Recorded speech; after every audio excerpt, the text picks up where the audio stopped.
pastor Juscelio é pastor em Campinas, hoje do Mevan Campinas, a maior igreja do Mevan do Brasil, hoje eu digo para ele. Agora ele está a outro nível, a igreja de gringo. Mas Juscelio é lá de Itajaí, faz parte do Mevan Global. E a gente cresceu, né, dentro do Mevan juntos. O Juscelio é um pouco mais velho do que eu, dá para ver. E Juscelio vai estar compartilhando com a gente hoje, mas eu quero honrar a vida dele, agradecer a Deus pela vida dele, pela Lulu, pelos seus filhos, seus genros, seus netos. Juscelio é aquele tipo de irmão que às vezes a gente não vive constantemente junto, no mesmo lugar geográfico, mas a vida dele discipula a gente. A forma de vida, de família, de edificação da igreja, de pastoreio, o que ele escolheu viver como igreja, o que ele acredita de cristianismo, pela maneira que ele vive, é um discipulado para a gente que às vezes vê mais de longe.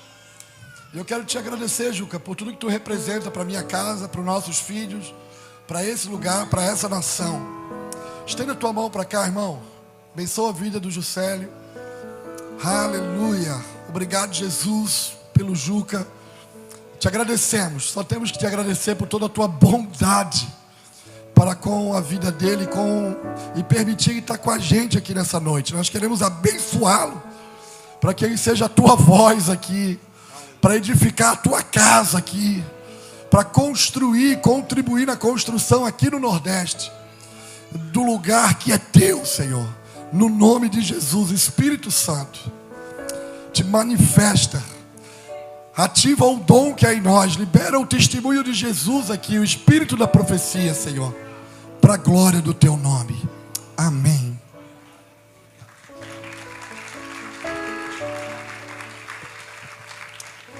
Louvado seja Deus.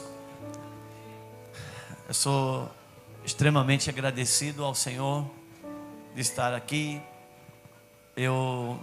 É uma iniciativa sempre minha de estar aqui. A Conferência do Nordeste é algo que eu não falto, porque antes, quando Deus tirou o seu povo do Egito para introduzi-lo em Canaã, antes disso ele pediu para estar com o seu povo celebrando uma festa no deserto. E quem venceu, quem entrou em Canaã não foi quem venceu o Egito. Quem entrou em Canaã foi alguém que venceu o deserto. E eu quero mesmo agradecer o carinho. Eu e o pastor Júnior temos uma aliança, temos ofícios com expressões diferentes, e aprendemos a nos completar. E eu agradeço mesmo de coração estar aqui. Depois eu quero pedir para o pessoal que fez o vídeo, a parte da continuidade do menino que ia fazer a bicicleta, mesmo que ele errou, queria ver. Quem aqui teve a curiosidade de ver o menino completar a bicicleta, gente? Você que gosta de bola igual eu. Mas eu quero ser com os irmãos aqui. Já é uma prática da minha vida. Quando eu penso em missões, eu penso na corrida.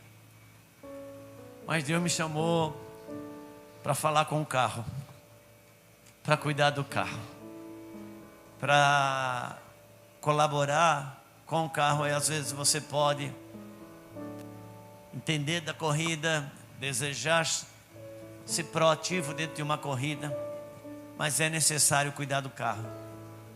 E sempre ao meu coração o Senhor coloca coisas que para falar.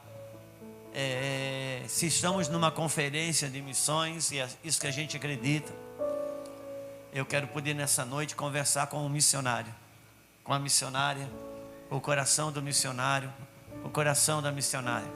Ainda eu falava hoje num podcast que quando Paulo falava sobre igreja, e fazendo uma analogia, uma tipologia de a igreja templo do Senhor, a igreja corpo do Senhor, o apóstolo Paulo, ele estava quando se referia a templo, a igreja como um templo, ele estava conversando com os judeus, porque eles tinham uma consciência de templo. Quando Paulo falava sobre a igreja corpo, ficava mais fácil para os gregos entender, porque os gregos estavam descobrindo a anatomia do corpo humano. E por mais que a igreja templo, ela tem uma pedra angular, um fundamento que é Cristo, mas o templo tem suas colunas. São os homens e as mulheres de Deus que têm um chamado, tem um selo do Senhor sobre si, diferenciado, e você sabe. Você sabe. E as colunas são os sustentáculos do templo. Da mesma forma que quando Paulo fala sobre a igreja corpo, Paulo explica que não tem um membro do corpo que seja mais importante que o outro. Mas o corpo, ele tem seus órgãos vitais, que são os homens e as mulheres de Deus que têm um selo, um chamado do Senhor. Aqueles com quem o Senhor conta para um batismo de continuidade. E um dia, ouvindo o pastor Jackson, que é um homem extremamente inteligente, ele estava explicando por que um corpo, ele entra em coma sozinho, não quando ele é induzido. Por que um corpo entra em coma? E ele estava explicando que quando o corpo percebe que um órgão vital vai morrer, todo o corpo desiste de viver. E ele entrega todas as energias para aquele órgão vital que vai morrer. E cada célula fica em stand-by, com aquela energia suficiente para não morrer, mas ela não tem força ativa nenhuma. Ela entrega tudo para aquele órgão vital, porque ela sabe que se o órgão vital morrer, morre todo o corpo. Então eu e você não somos melhores que ninguém, mas você precisa entender que você é um órgão vital no corpo se você tem uma chamada. Se você tem um selo do Espírito sobre você numa chamada, uma unção. E como que eu sei disso? Você sabe. E por incrível que pareça, uma das maiores marcas não é a unção, a glória em si, mas são as crises que você passa, porque você carrega algo do céu tão forte dentro de você. E ao mesmo tempo, quando você se desprende de uma determinada unção que Deus te usa quando você volta, você tem que lidar com aquela sua humanidade. Eu mesmo já falei em alguns lugares, e às vezes tem que rever um vídeo meu para poder colaborar com o que a mídia quer fazer sobre os cortes e tudo mais. E isso, quando eu falo, as pessoas até riem, mas é verdade. Algumas vezes eu estou assistindo um vídeo meu por força do trabalho, e de repente Deus me pega, me vejo chorando, porque às vezes passa coisas por mim que eu nem percebo, não tenho dimensão do que eu falei. Depois ouvindo, assistindo, aquilo me pega, eu choro. E às vezes eu tenho vontade, Deus, se eu pudesse sentar 5 minutos com aquele cara que está ali, ou se ele pudesse orar por mim. Só que sou eu, no outro dia, sem aquela atmosfera. E um homem ou mulher de Deus, quando ele tem um selo de um chamado, é porque ele vive essas dimensões do ai de mim e do envia-me a mim. Ele tem esses dois movimentos dentro dele. E às vezes é difícil para a gente compreender a movimentação de Deus conosco. É difícil às vezes você ter uma leitura correta do Deus que habita em mim, do Deus que está em mim. Às vezes a gente tem uma relação muito mais positiva do Deus que passa por mim, porque o Deus que passa por mim não resolve meus problemas. O Deus que está em mim é que lida com os meus problemas. E às vezes eu sinto falta do Deus que passa por mim, porque com esse eu me dou bem. Como o apóstolo Pedro, que Jesus disse: empreste o seu barco, porque eu quero usar o seu barco, porque eu tenho coisas para fazer aqui. E Pedro entrega o barco dele para Cristo, e Cristo começa um culto usando o barco de Pedro.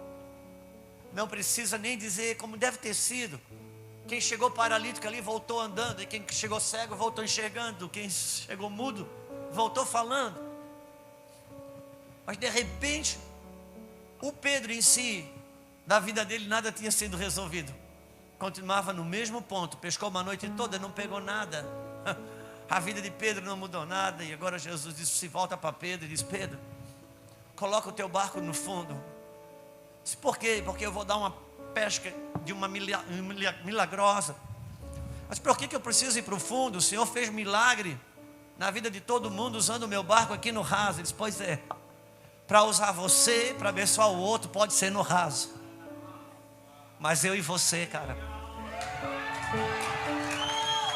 vai para o fundo. Vai para o fundo. E ali você entende que Jesus entrou no barco de Pedro com o único objetivo: entrar no Pedro do barco. E às vezes a gente tem essa facilidade maior de lidar com Deus que passa pela gente. E às vezes é difícil de lidar com Deus que está na gente. Porque o Deus que passa pela gente é uma coisa, a gente não mistura com as nossas crises. Quando a unção chega, eu já estou chorando, eu já sei que ela já chegou. Porque quando eu me converti, eu passei 90 dias chorando. E até hoje, se eu estou ministrando, se ele chega perto. Só que às vezes eu estou em casa, eu queria um pinguinho de lágrima para chorar e não tenho. Eu disse, Deus, me dá um pouquinho daquela que passa por mim quando eu prego. E o Senhor está fazendo algo naqueles que têm um selo. Aqueles que sabem que tem um nazireado sobre si. E talvez essa seja um dos poucos encontros no Brasil que está aberto para todo mundo. Mas aqueles que têm um selo é que vem a maioria. E tem algo dentro da gente.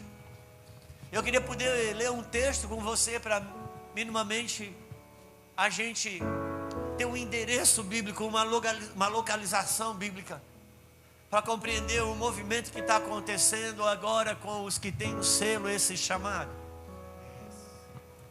E eu sempre digo que a Bíblia de Gênesis e Apocalipse, ela é o cardápio de Deus. Tudo que você comer aqui dentro é saudável. Mas tem o prato do dia. O prato do dia é Ele que vem servir. Você sabe quando a comida é fresca. Tem a verdade bíblica, ela é uma verdade contínua. Mas existem aqueles momentos que Deus destaca uma verdade contínua e Ele diz para você, essa é a sua verdade presente. E você sabe que às vezes o que mais nos aperta é não compreender a verdade presente. Mas tem uma verdade presente em movimento. Eu quero poder compartilhar com você. Se você puder abrir sua Bíblia em Mateus capítulo 26.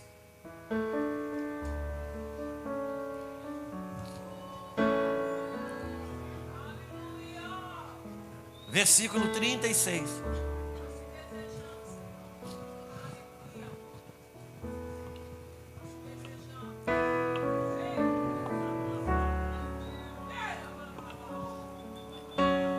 Ele está em movimento. Ele está em movimento aqui.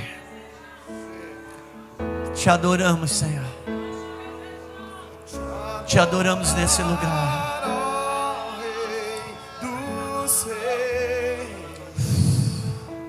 Foi que eu nasci, ó Rei Jesus, e o meu prazer é te louvar. Meu prazer é estar dos átrios do Senhor. Meu prazer é viver na casa de Deus, onde flui o ar.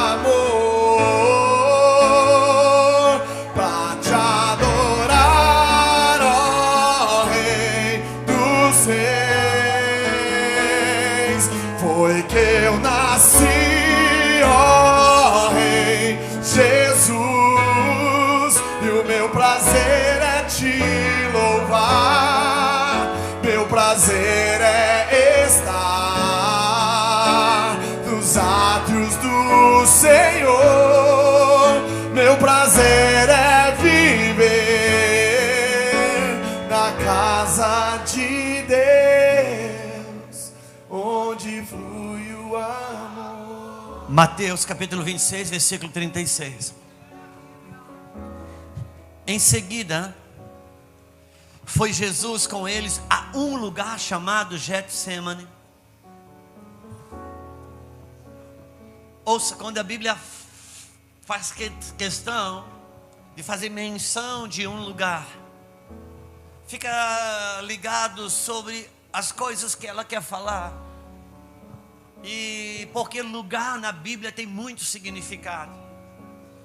Porque o que você chama de tempo, Deus chama de lugar. Deixa eu repetir isso. Se você que está anotando, escreva isso. O que você chama de tempo, Deus chama de lugar. Todas as vezes que Deus tem um encontro significativo com alguém no Antigo Testamento, que inaugurar um novo tempo na vida dessa pessoa, aquele nome ganhava um novo lugar. E aquele lugar passou a se chamar isso. E aquele lugar passou a se chamar aquilo. Na verdade, para mim, quando Deus me abre um novo tempo, para mim é tempo, para Deus é um lugar. E nesse lugar tem os recursos que eu precisava ter para viver nesse tempo. Por isso que deixou ele um novo lugar. Ele é batizado muitas vezes com um novo nome.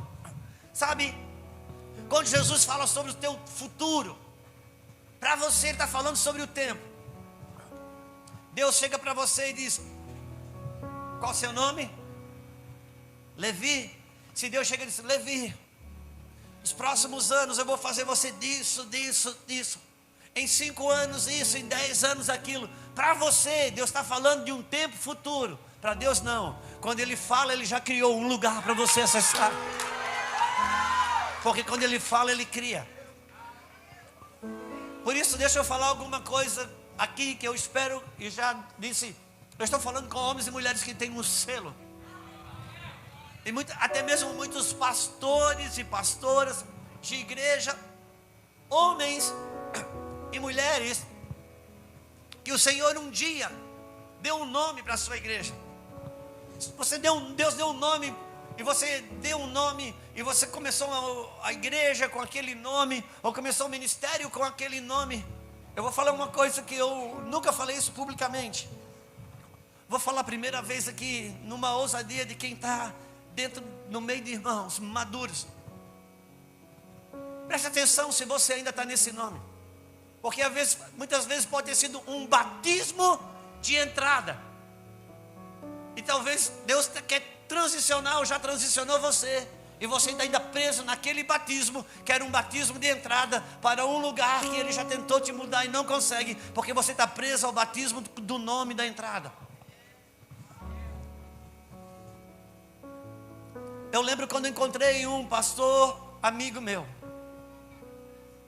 E ficou uma inquietude, porque o nome do ministério era Projeto Geração Livre. E o Senhor começou a me incomodar sobre aquilo. Por quê? Porque foi, mas não era mais.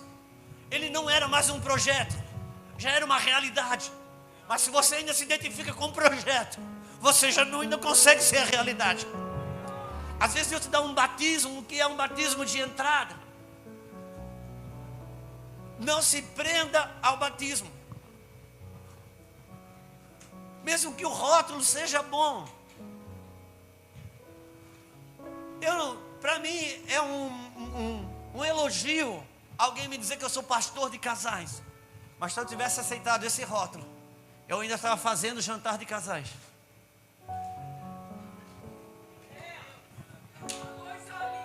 Saiba crescer e se desenvolver com Deus. Sabe Melquisedeque? Primeiramente rei de Salém, rei de justiça, depois rei de paz. Ele primeiramente foi uma coisa, ele não mudou o caráter, ele não desviou, ele simplesmente se desenvolveu e passou a ser uma outra coisa. O mesmo Deus e o mesmo lugar, num tempo ele é algo. Moisés, Tira a sandália dos teus pés, porque o lugar que tu pisas é santo. Se Deus, eu venho aqui trazer essas ovelhas todo o tempo com sandália, nunca teve problema. Mas nesse tempo mudou a jurisdição. O lugar que você está é santo. Quando ele muda e transiciona, um dos maiores desafios para mim e para você é a gente evoluir com Deus, a gente crescer com Deus, a gente se transicionar com Deus.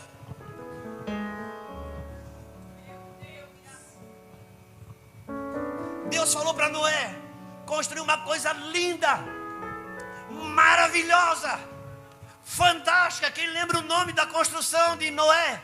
Alguém pode dizer? E por que Deus construiu uma arca? Para ensinar Noé a viver fora dela. Porque a arca só existia porque não sabiam viver fora da arca. Ele disse: Noé, eu quero que você construa uma arca, entre nela, porque eu quero te ensinar a viver fora da arca. As pessoas não sabem viver fora da arca. Você imagina, Deus dá uma coisa para você construir, para aprender a viver fora dela.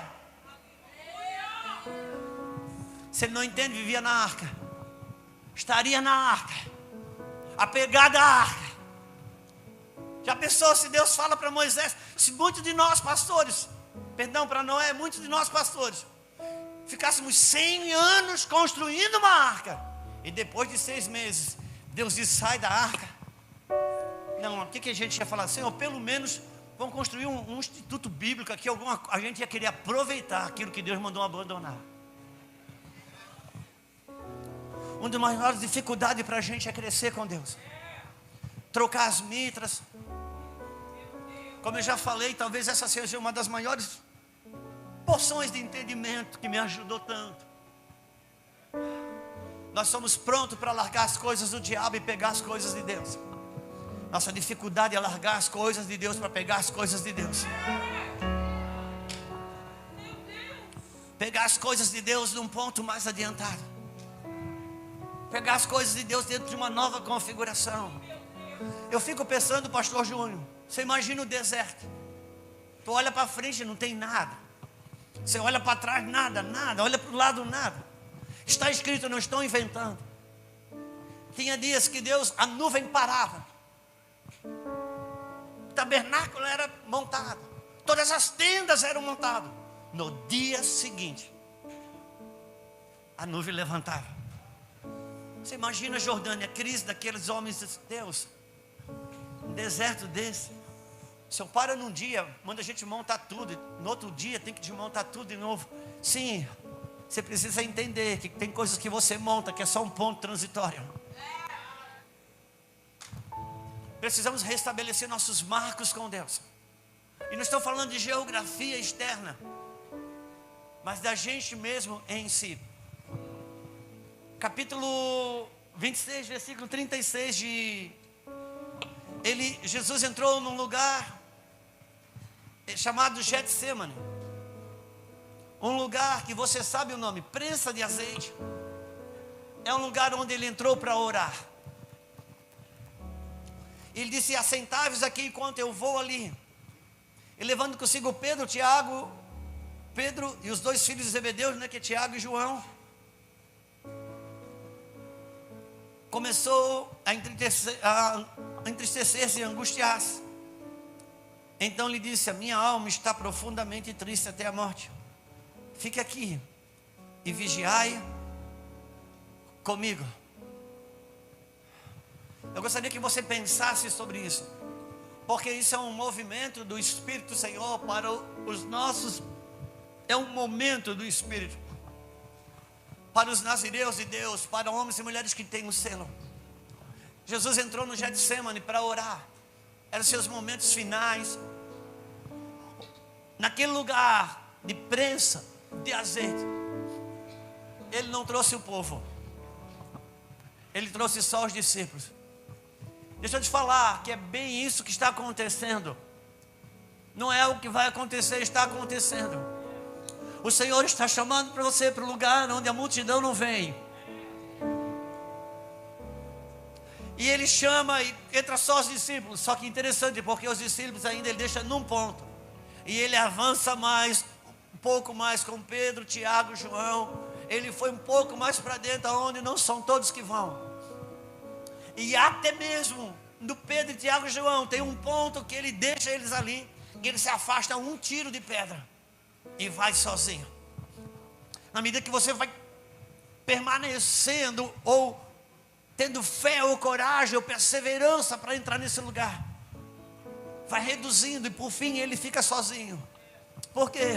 Porque a cruz não é coletiva. Eu preciso entender que a cruz, ela não é coletiva. E sabe de uma coisa? Jesus está ali e ele começa a angustiar-se e a entristecer. E aqui dá um ponto para mim e para você. Existe um movimento do Espírito sobre os que têm o selo do Senhor, que Ele está levando alguns para um lugar de entristecimento e de angústia, e que muitas vezes a gente tem dificuldade de interpretar isso. Por quê?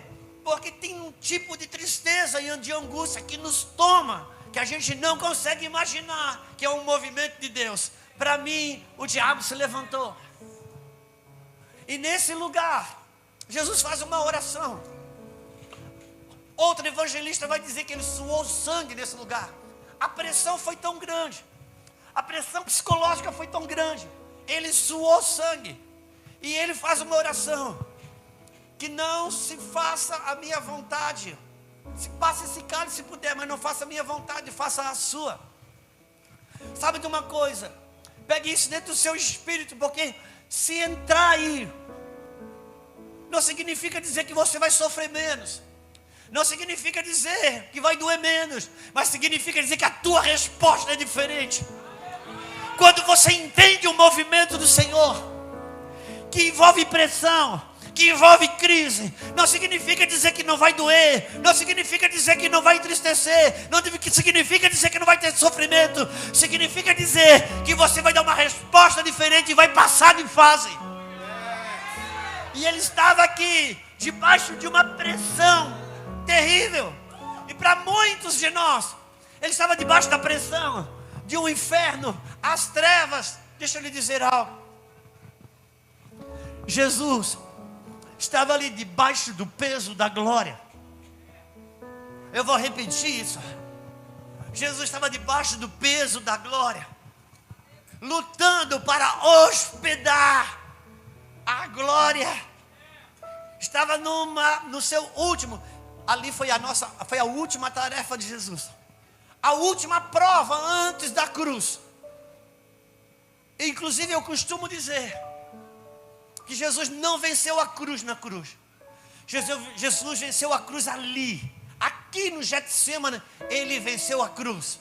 Quando subiram ele no madeiro, era só uma vitória de uma conquista que foi vencida debaixo de muita pressão, mas houve a vontade do Pai sendo prevalecida. Deixa eu dizer algo para você. Ele estava aqui, debaixo de uma pressão. Aliás, é importante que você saiba isso. Muitas das vitórias que você tem, conquistas que aparecem pública, e alguém diz: olha a sua conquista, como você está sendo abençoado, que conquista linda. Não, ali não é a tua conquista, ali é um extrato de uma conquista que você teve quando ninguém viu. E por que ele estava debaixo da glória do Senhor? Ele não estava debaixo da pressão do inferno, do diabo. O diabo ele já houvera vencido no deserto. Ele estava debaixo do peso da glória. Por isso que ele não guerreou contra a vontade do diabo. Ele não disse: Senhor, Pai, se for possível, passa de mim esse cálice, mas que não se faça a vontade do diabo, mas a tua. Não foi essa a oração. Qual foi a oração? Não se faça o quê? Então ele não estava lutando contra a vontade do diabo. Porque debaixo da glória de Deus você não guerreia contra a vontade do diabo.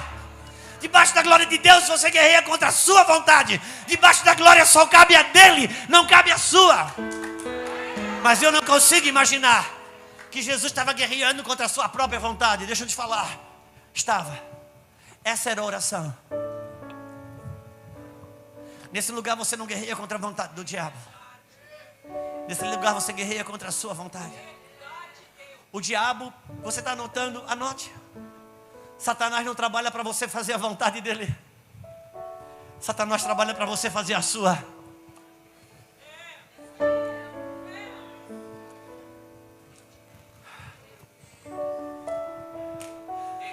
Aqui você não luta contra a vontade do diabo. A guerra é contra a minha vontade. E ele estava aqui debaixo de uma pressão. Mas estava debaixo da pressão, que era uma pressão da glória de Deus. Por quê? Porque é uma medida de glória do Senhor que quer encontrar hospedaria em nós. E a pressão aqui, ela é muito grande. E sabe de uma coisa? Ele diz que ele entristeceu-se profundamente e angustiou-se profundamente. Você pode pegar isso. Por que eu estou ressaltando isso? Porque se você se entristece profundamente, se você se angustia profundamente, você não consegue relacionar isso com a glória de Deus. Aí você vai relacionar isso com o diabo, com as suas mazelas, com a sua fraqueza, porque ontem você caiu e derrapou, e você começa. Você não consegue imaginar que tem uma angústia do espírito aí dentro, que está exigindo um tipo de morte, para dar uma ressurreição que lhe espera. Deixa eu ir mais fundo com você. Você que está anotando, anote. Escreva aí. Como é o nome dessa irmã? Bárbara, escreva, Bárbara. Escreva, porque isso é extremamente importante. Isso não é palavra de pastor Juscelio. Isso não é um entendimento do pastor Juscelio. O Senhor falou. O Senhor falou. Crei nos seus profetas, como diz, e prosperarei. Escreve aí. O Senhor disse: a angústia é um produto do Espírito que a alma potencializou na queda. Isso o Senhor falou, irmãos. A angústia é um produto do Espírito que a alma potencializou na queda. Tem angústias dentro de você e de mim, que é algo do Espírito querendo produzir algo, mas a nossa alma não sabe ler. Ela leva isso a um expoente, uma dimensão que ela não interpreta. É por isso que debaixo dessa pressão, de uma angústia, tristeza profunda, que você não consegue explicar, muitas vezes você olha para o lado de fora, não justifica esse tipo de tristeza e angústia. E sabe de uma coisa, ela não interfere quando você está fazendo a obra de Deus. Como agora, a unção está aqui, a glória está aqui, mas às vezes no quarto, você sozinho, você quer entender, Deus, o que é isso? Às vezes você chega a parecer que está sendo um hipócrita. Muitas vezes você dentro do seu quarto, tudo que você quer de Deus é um atestado de sanidade. Deus, fala para mim que eu não estou desviado. Porque são angústias que Ele está produzindo aí dentro, que a alma não sabe interpretar. Aí a alma vai lembrar da derrapada que você teve ontem. A alma, ela vai lembrar que você foi abusado quando foi criança. E sabe de uma coisa? Quando a pressão aumenta ainda mais, e nesses dias, há tipos de angústias e tristezas profundas que estão trafegando coração, mente, o espírito de homens e mulheres, que não estão, a alma não sabe interpretar. Por último, sabe o que acontece? Então ela vai em algum lugar que vai entregar para ela um diagnóstico. Aí vai dizer, você tem TDAH, você tem não sei o que. Aí ela aceita, ela vem para casa. E sabe de uma coisa? No outro dia ela vai buscar tratamento, quando Deus estava buscando arrependimento.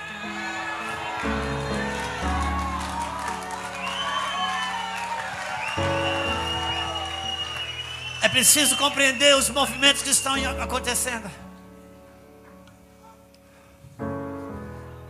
Há uma angústia do Espírito acontecendo, que ela não compromete a visitação de Deus,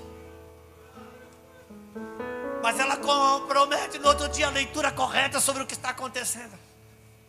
O Senhor Jesus, está escrito na Bíblia, não foi eu que inventei. A minha palavra, diz o Senhor. A minha palavra, ela é como a nuvem, é como a neve, como a chuva que vem e toca a terra. E sabe de uma coisa? Ela começa a trabalhar e ela não vai voltar vazia. Ah, quer dizer então que ela volta? Sim, quer dizer que ela volta. Ela volta. Uma palavra, quando ela vem do Senhor, quando ela vem do céu, se uma palavra desse momento está vindo do céu, deixa eu te falar uma coisa. Essa palavra, ela não vem aqui te abençoar. Ela não vem até você para te abençoar. Não. Deixa eu fazer um exemplo. Vamos dizer que essa palavra, ela saiu daqui em Deus. Foi aqui, ela brotou. Então ela pode passar por um pregador, pelo DVD antigo, eu sou do tempo do DVD. Ela pode passar por uma música, por um cantor, ela pode passar por um pregador, não importa. Mas se ela saiu de Deus, ela não vem aqui te abençoar, moço. Ela vem aqui te pegar e te levar para o lugar que ela nasceu. Pode subir aqui, porque aqui estão os recursos da palavra. Não está por onde passou, está onde nasceu. Ela vem te pegar para levar para lá. Obrigado. É mais do que consumir uma mensagem. É ouvir a voz do Espírito e ir para casa e dizer: Senhor, eu quero ir nesse lugar onde essa palavra nasceu. Ela pode ter passado por qualquer um que seja, mas ela nasceu no lugar e os recursos da operação dela estão onde ela nasceu. Há um movimento do Espírito. Moveres de angústia, de tristeza, que a alma não sabe fazer uma leitura correta. Ela não consegue entender que é um movimento de Deus. E ao invés de trazer uma aprovação de continuidade, ela traz sentimento de reprovação. Mas deixa eu lhe dizer uma coisa. Quando o entendimento chega, minha resposta pode ser diferente. E sabe de uma coisa? Vem ele dizer, Jesus volta e ele diz: Pedro, você dormiu? Pedro não dorme. Vigia comigo. Porque, Pedro, eu quero que você conheça o que eu vou experimentar aqui. Você precisa estar acordado. Mas acontece que não havia em Pedro, Tiago e João um treinamento suficiente para hospedar aquela glória que estava se manifestando ali para gerar a ressurreição. Aquela glória pedia um tipo de morte. E é difícil a gente compreender isso, porque é difícil a gente compreender a pedagogia de Deus. A pedagogia de Deus, ela é diferente no treinamento, entre o treinamento e a promessa. Se Deus fala para mim e para você, se Deus diz assim: abre os teus ouvidos, eu vou começar a falar com você nos próximos dias. Eu vou te treinar a ouvir a minha voz nos próximos dias. No outro dia eu acordo e penso que eu ouvi Deus. Não, no outro dia eu acordo e não ouço nada. Por quê? Porque Deus não me treina a ouvir falando, Ele me treina a ouvir calando. O treinamento, a pedagogia de Deus, ela é diversa. Por quê? Porque agora no outro dia eu não ouço Deus falar. Aí tem um barulho aqui, tem outro barulho.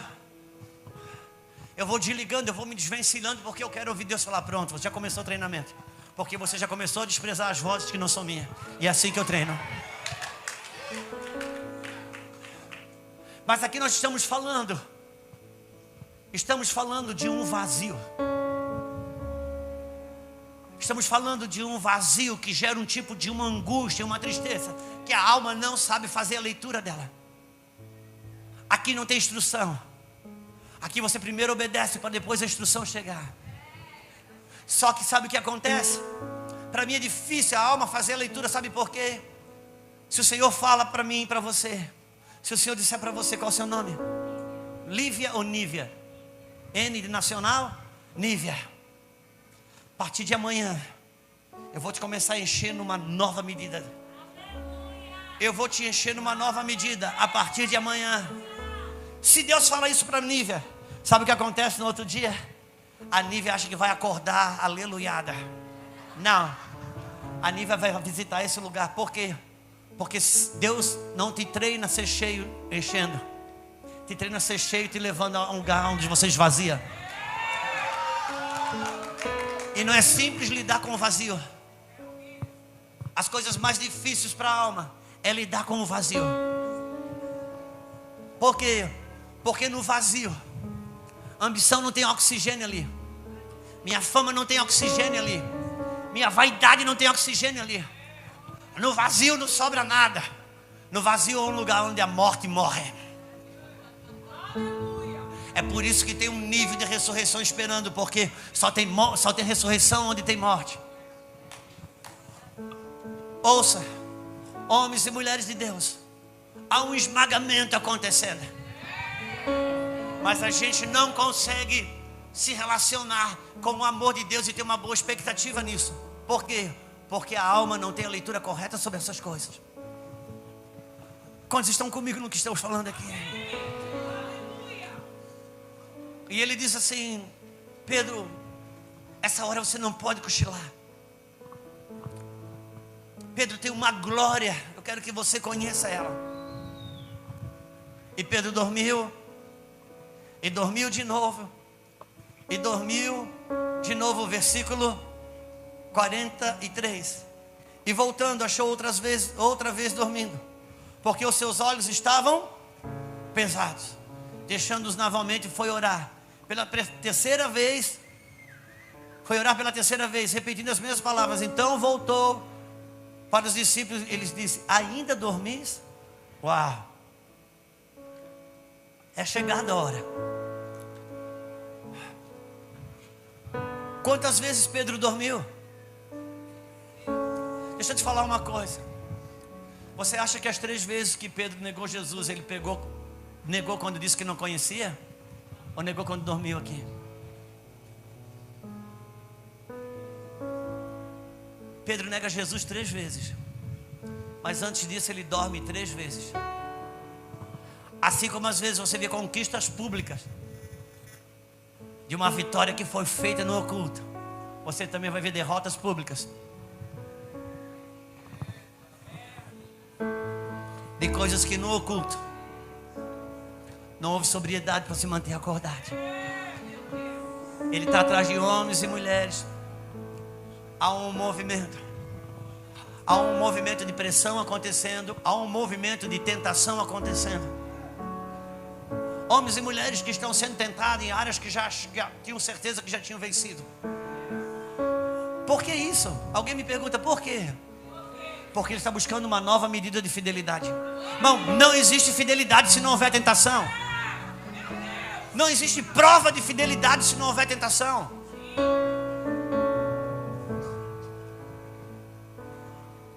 Há algo acontecendo. Essa glória que envolvia um tipo de morte, que experimentaria um tipo de ressurreição.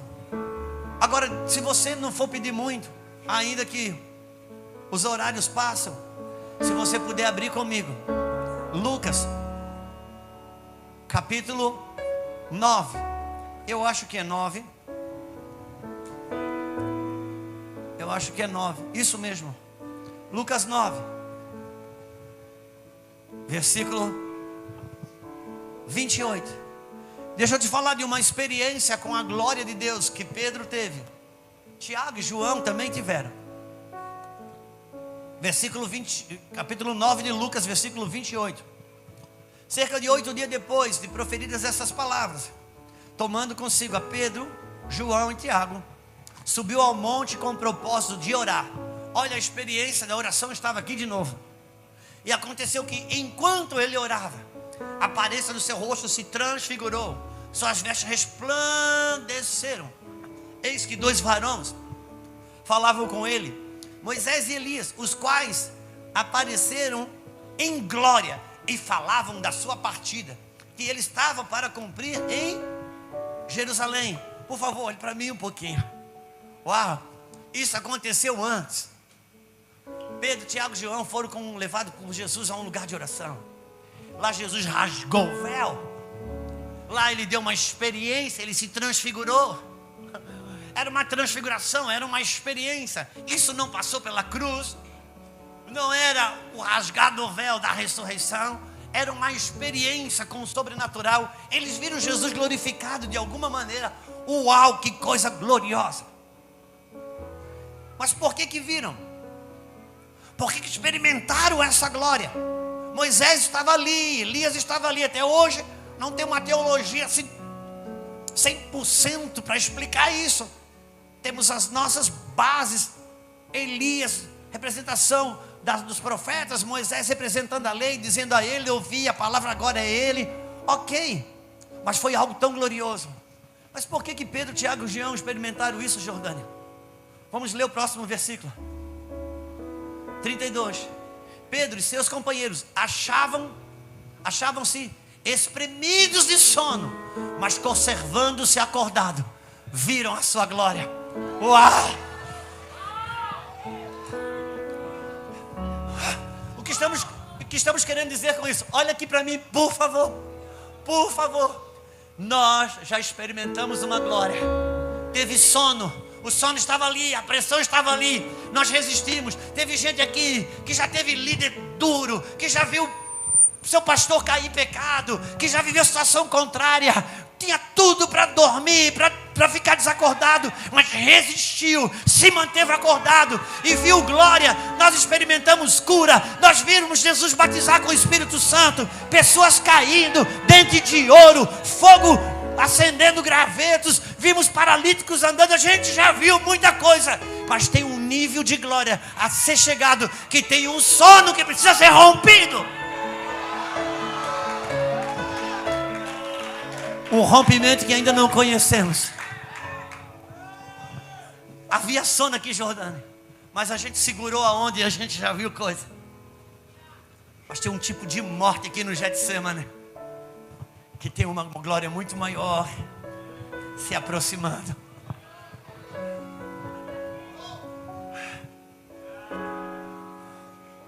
Esse é um lugar de um experimento. É um tipo de um vazio e uma morte que está sendo gerada. E eu não posso ter isso como algo ruim.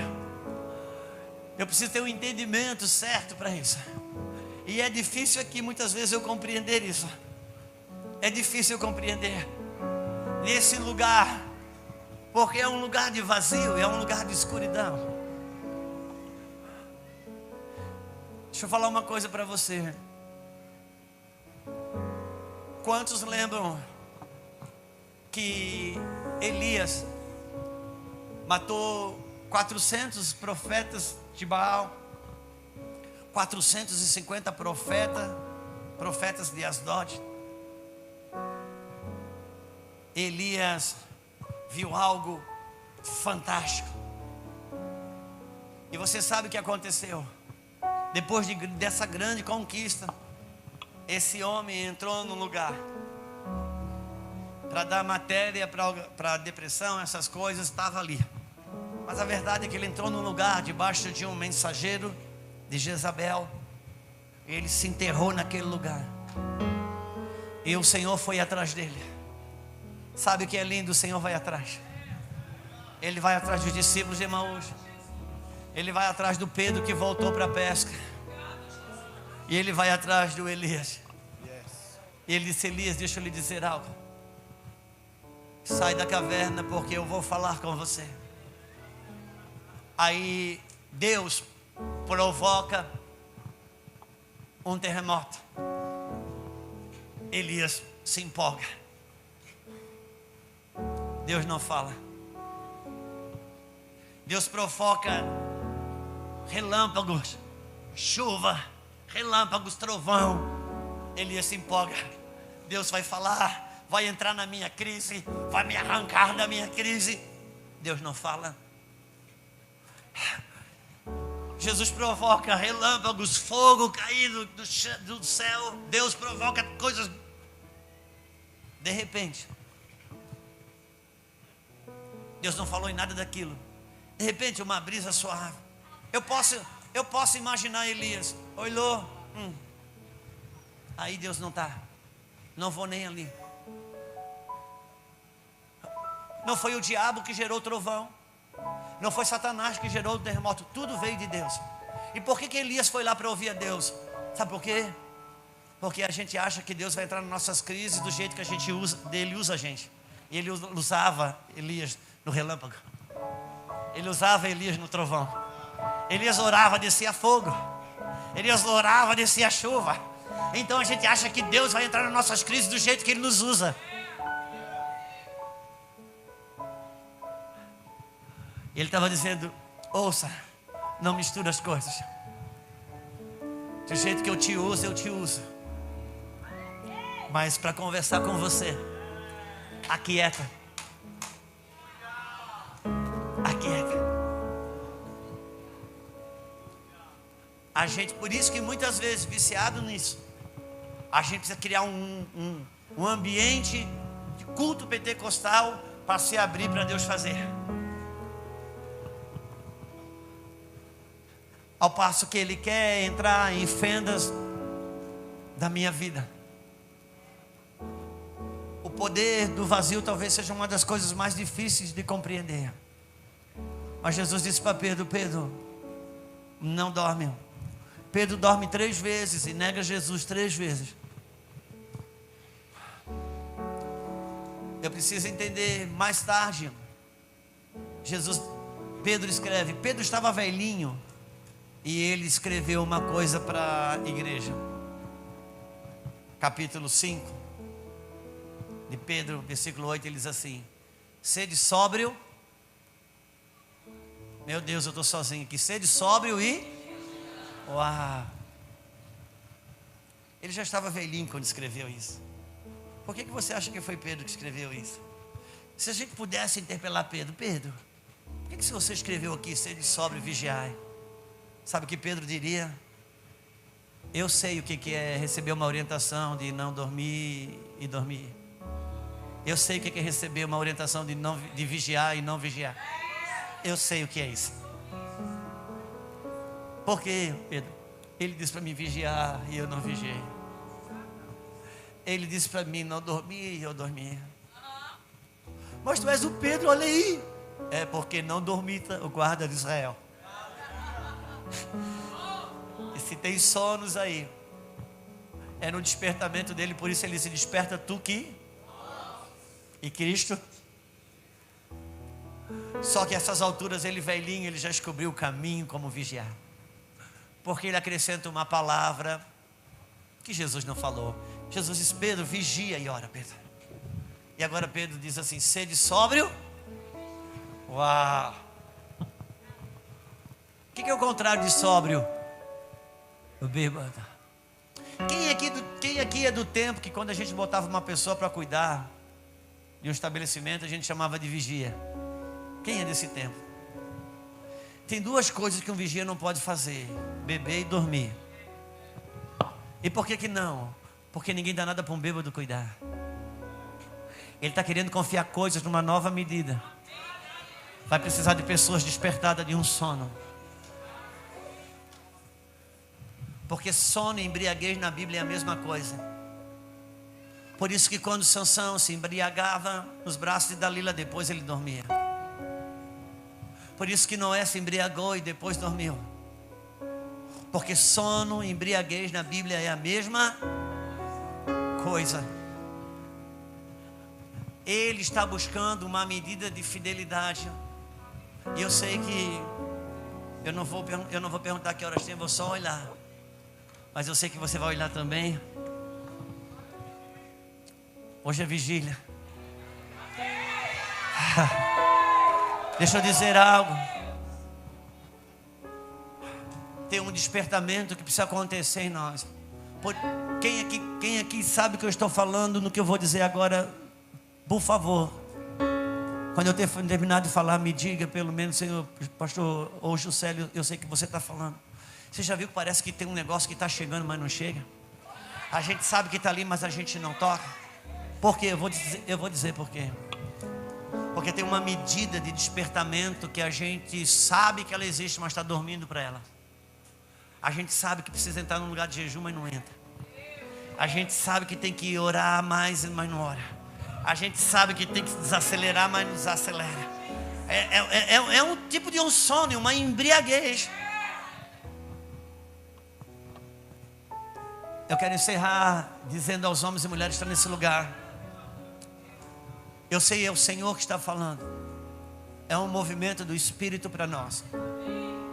O Senhor está renovando o nazireado. Escreva isso. Existe uma proposta de renovação de nazireado. Agora ouça, homem e mulher que está nesse lugar. O nazireado não é coletivo. Nunca nazireado foi feito coletivamente. O nazireado é individual, ele é pessoal. O que é o nazireado? Você sabe, você tem códigos com Deus. Você tem um selo com Deus. Você tem algo aí. Então, e você tem algo aí, você sabe. E são códigos que você tem com Deus. Agora deixa eu lhe dizer uma coisa. Eu não sei se alguém que aqui do Nordeste, que participa do Bolsa Família. Sabe quando você faz um cadastro primeiro, que você tem que saber o teu endereço, você tem que dar o endereço, é o nome do pai, o nome da mãe, o sangue, a idade, se tem doença, se não tem, é um cadastro minucioso. Eles vão na sua casa para saber se tudo é verdade. Aí o sistema te aceita e você passa a ganhar o Bolsa Família. De repente, depois 1 ano, 2 anos, não sei como é que é, você renova, vai lá e renova. Já não, às vezes já não tem aquele mesmo mapeamento. Mas de repente, muda o governo. Aí o governo novo que entra, ele vem para fazer aquele check-up inteirinho, lá do começo. Saber se a pessoa está morando no mesmo endereço, se ela está casada com a mesma pessoa, se ainda está viva. O que eu quero dizer com isso? O nazireu, ele tem códigos com Deus. E ele anda nesses códigos com Deus. Mas com o passar do tempo, ele vai afrouxando as suas medidas. Ele continua não fazendo o que ele não pode, mas já não faz do mesmo jeito. Ele continua fazendo o que ele tem a obrigação de fazer, mas já não faz do mesmo jeito. Ele vai afrouxando as medidas. E a renovação do nazireado que Deus está buscando, não é aquela que você só vai e renova o visto. Não, Ele está buscando aquele gabarito original que você tinha lá no começo. Ele está ajustando aquelas medidas primeiras.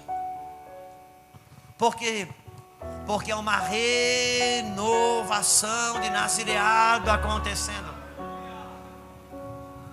Ele está buscando os ajustes das primeiras medidas. E quem tem um nazireu com Deus sabe. O nazireado é pessoal.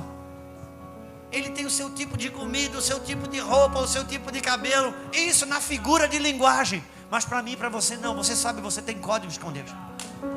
Você sabe de onde que você veio. Você sabe a graça, o favor que passa aí. Mas há uma renovação de nazireado. Por quê? Porque há um batismo de continuidade acontecendo. Por isso a pressão de certa forma tem sido aumentada. Um tipo de angústia tem sido gerada. Uma tristeza profunda às vezes sendo visitada. Por quê? Porque Ele está provando a motivação, se ainda existe a intenção da renovação do nazireado.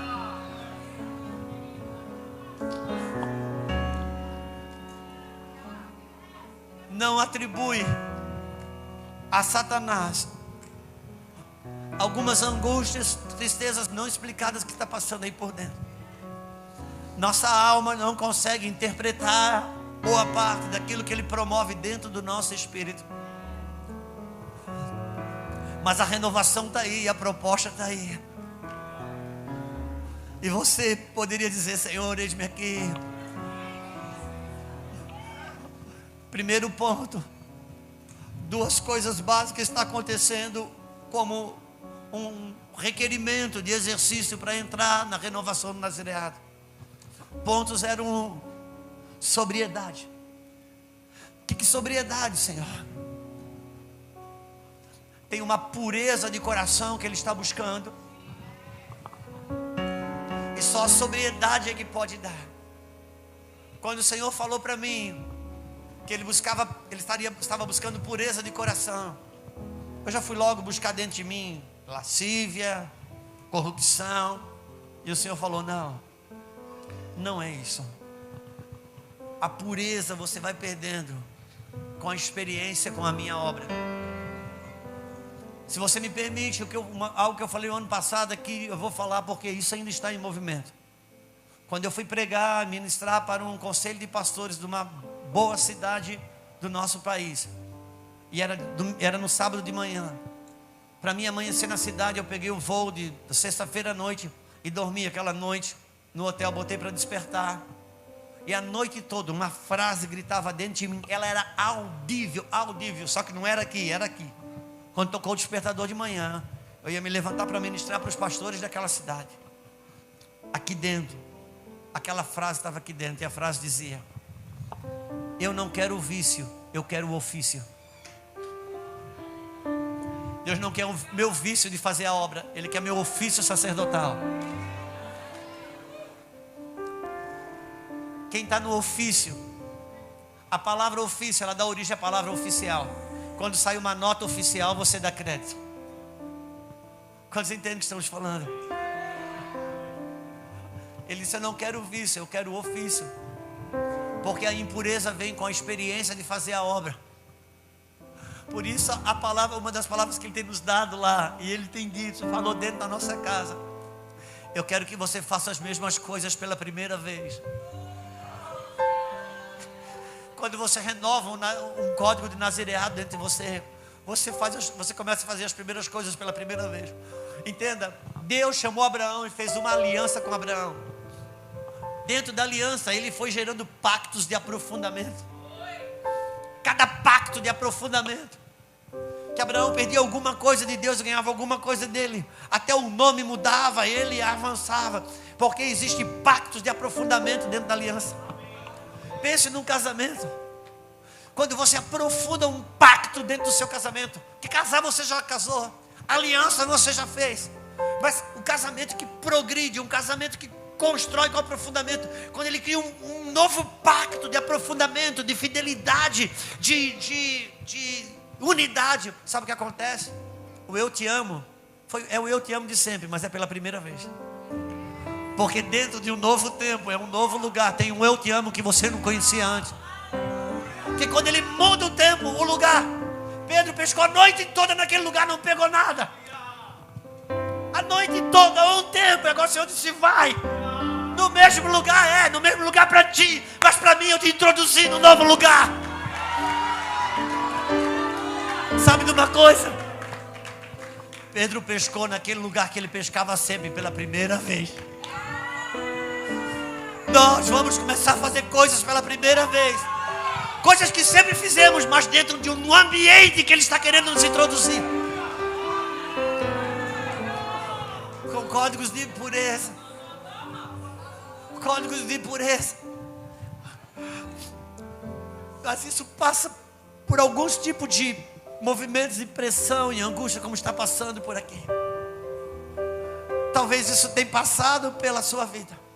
Porque a sobriedade, o porquê, o movimento da justiça própria está muito alto. Precisamos de sobriedade. Eu preciso estar livre da justiça própria. O movimento da justiça própria está muito alto. Hoje, irmãos, a gente tem que lutar mais com a raiva, com a indignação, com segurar a língua para não falar algumas verdades que a gente tem vontade de falar, de que contra o próprio pecado. Por quê? Porque a justiça própria é o que fede para Deus, fede mais do que o pecado. Está escrito: todos os vossos atos de justiça são para mim como um trapo de imundície. O trapo de imundície ou pano de menstruação, como está no original hebraico. Uma coisa que fede. O pecado para Deus fede. Mas julgar o pecado alheio também fede, porque o que fede para Deus é a justiça própria. Porque na minha justiça própria não cabe a dele. E a gente acha que fazer justiça é dar um sacolão ali na frente para alguém que precisa. Fazer justiça é andar na justiça dele. A sobriedade é algo que precisa acontecer dentro dessa renovação. Esse é o ponto número 1. Um ponto número 2, e não tem ponto 1, ponto 2 não, fica tranquilo.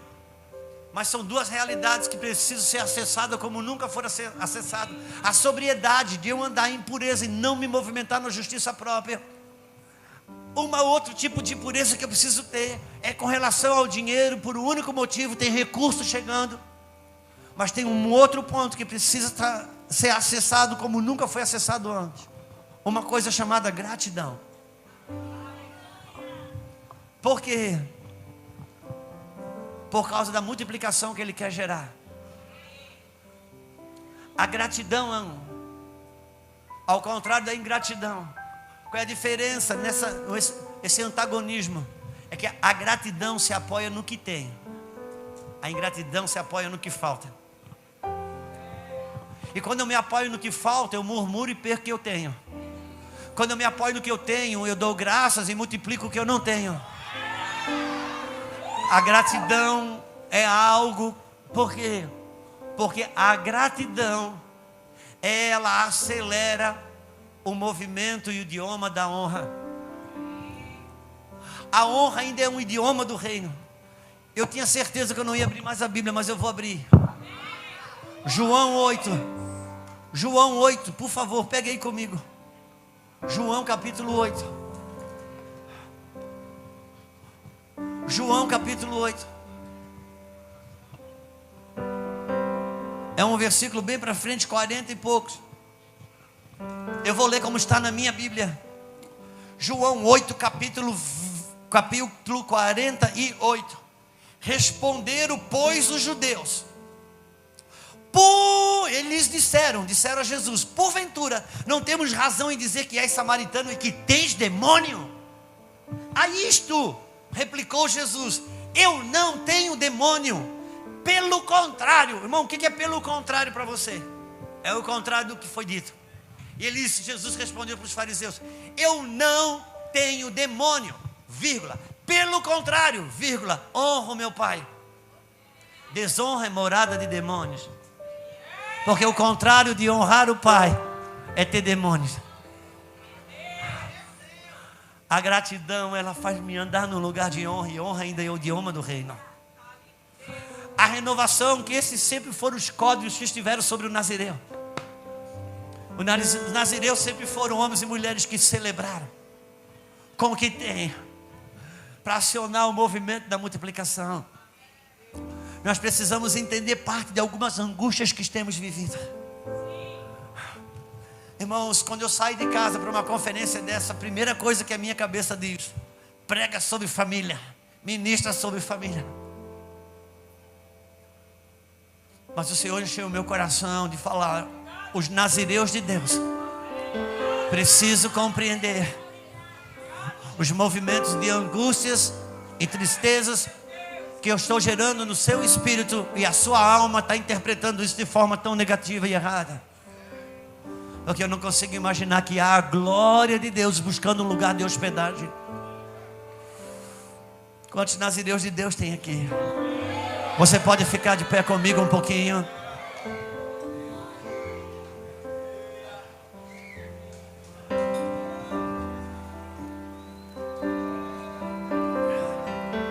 Sabe, pastor Júnior, deixa eu falar isso para você, meu irmão. Tem coisas que está quase desatando, e tem coisas que já desatou.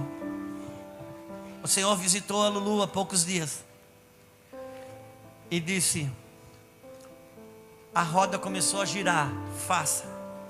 Essa palavra, a roda começou a girar, é claro que eu não sei o que é ainda, mas eu entendi o verbo, já começou a girar. Tem algo que já desatou. Sabe de uma coisa, pastor Júnior?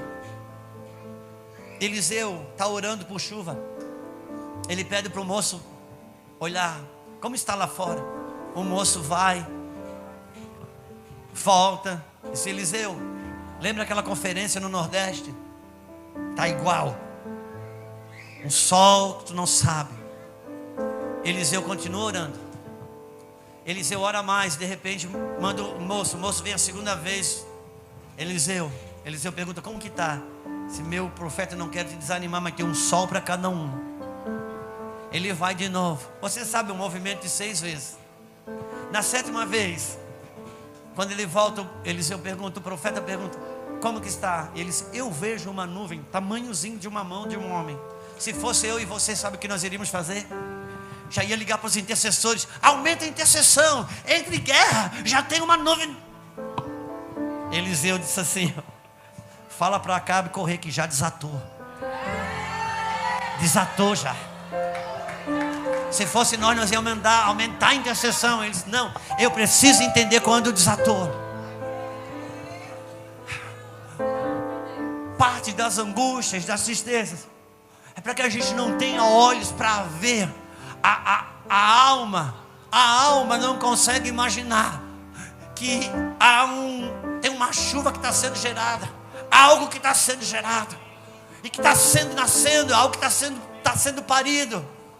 Por quê? Porque a alma não sabe lidar com dor, porque isso remete ela a coisas que para nós vamos tributar ao diabo, vamos olhar para as nossas mazelas, vamos olhar para as nossas fraquezas.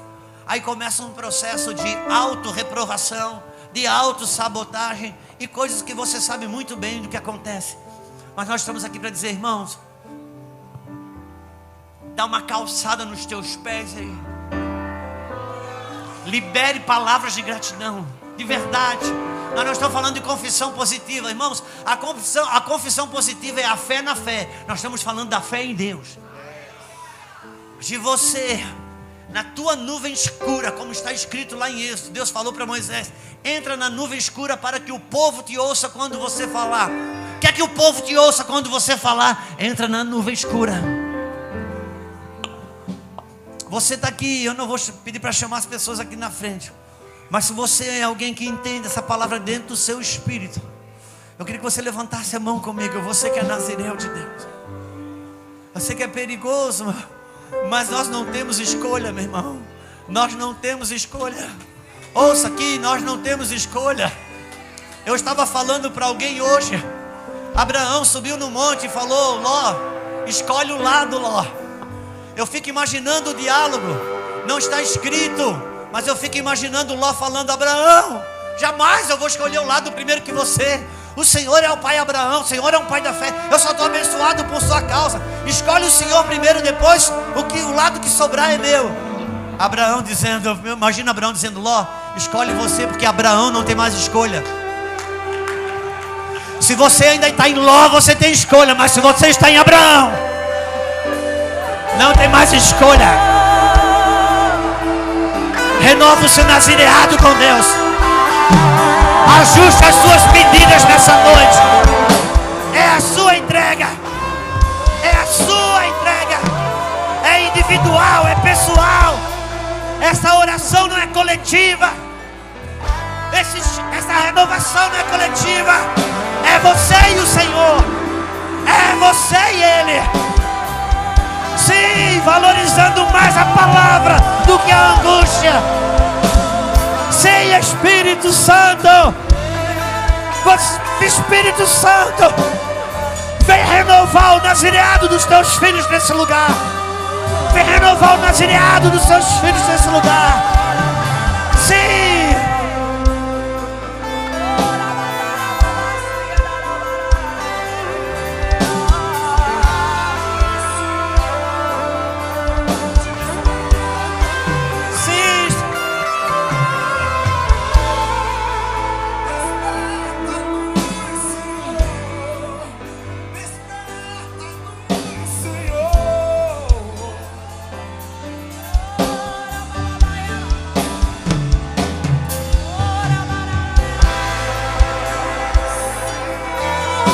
Oria calabassora la mandara bassora la mandara. Oria calassora la mandara bassora la mandara.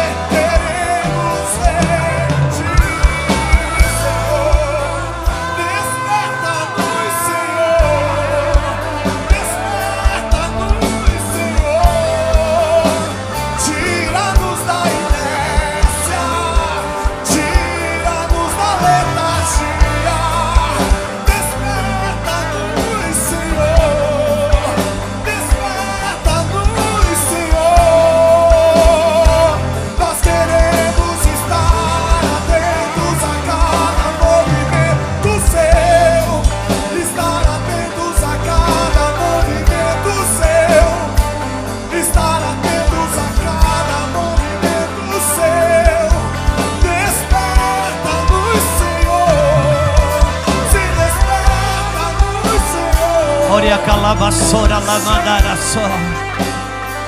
Queremos estar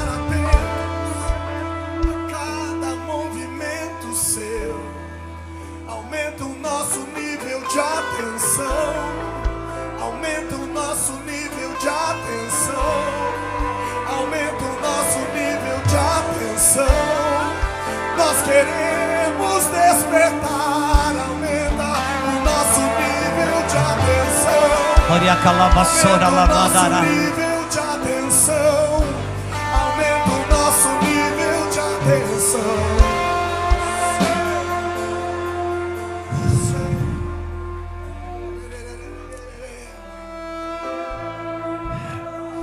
Se eu não fui verdadeiro aquela hora, agora eu vou ser, eu vou encerrar. Mas eu preciso que você entenda. A mensagem a deixar nessa noite é que tem umas angústias que é um produto do Espírito, daquilo que ele está gerando e que a alma não sabe fazer leitura. E se está doendo de alguma forma, está difícil de alguma forma, eu não quero falar em cima de dor, mas eu preciso que você entenda uma coisa. Na Bíblia Sagrada, a Bíblia só reconhece um tipo de enfermidade. Na Bíblia Sagrada, só a lepra para Deus é uma doença. Qualquer enfermidade que uma pessoa tinha na Bíblia, ela ia no médico. Quando ela tinha lepra, ela ia no sacerdote. Porque a lepra, ela é uma enfermidade espiritual. Quando Jesus pediu para os 10 leprosos, curou os 10 leprosos, só voltou um para agradecer. Você imagina se voltou um. Jesus tinha tantas feridas na alma que ele ficou tão assim magoado. Jesus era um cara cheio de problema emocionalmente. Só voltou um para agradecer, ele ficou todo ofendido. Quantos sabem que claro que não? Por que ele fez referência? Porque ele estava falando que aquela lepra era a lepra da ingratidão, porque ingratidão é uma lepra. Mas o ponto da lepra para mim, o ponto alto da lepra para mim e para você é pele rasgando, é dedo caindo. Se você consultar um médico, não.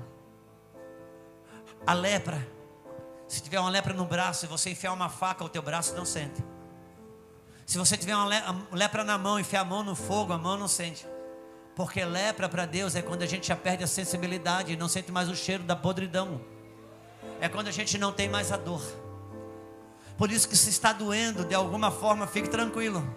O sacerdote ainda está te averiguando. Você quer saber se um crente está mal?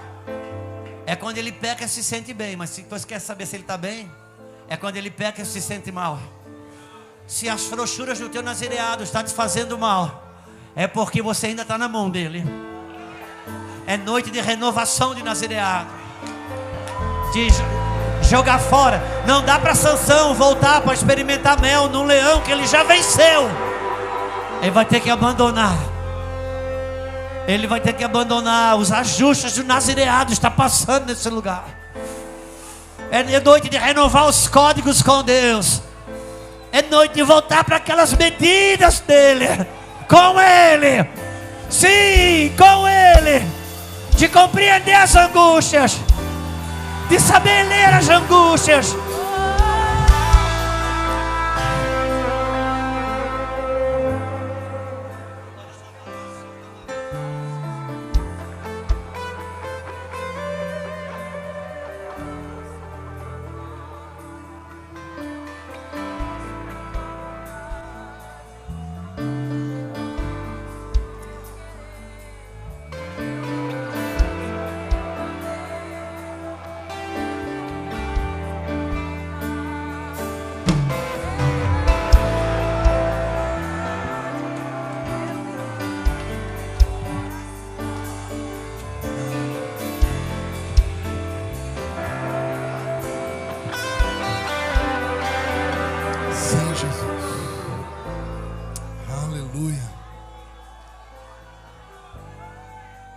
Os irmãos estão percebendo desde ontem a construção que o Senhor vem fazendo sobre nós por meio das Escrituras, de instrução da palavra.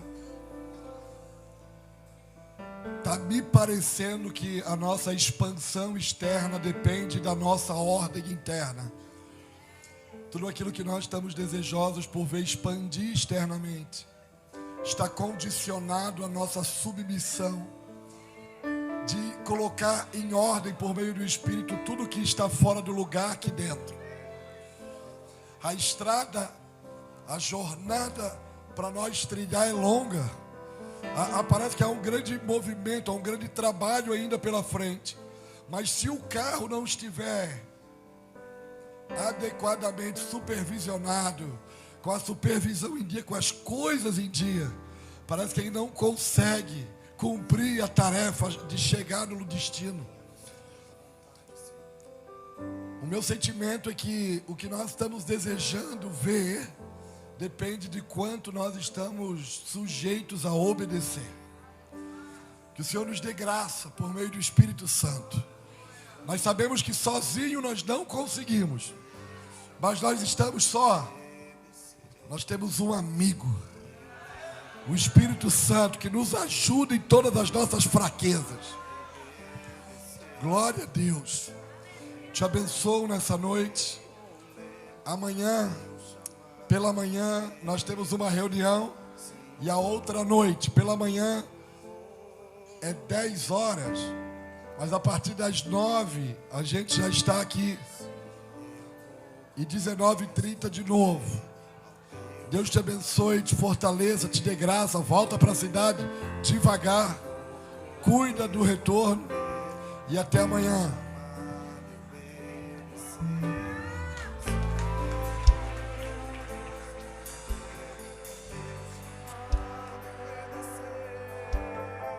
O Sertão Educativo é uma das principais frentes de trabalho da Missão Nordeste.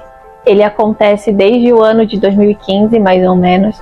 Desde que a missão chegou na comunidade, ela já começou a desenvolver trabalho com as crianças, até que então surgiu o Sertão Educativo, mais ou menos no formato que ele acontece hoje.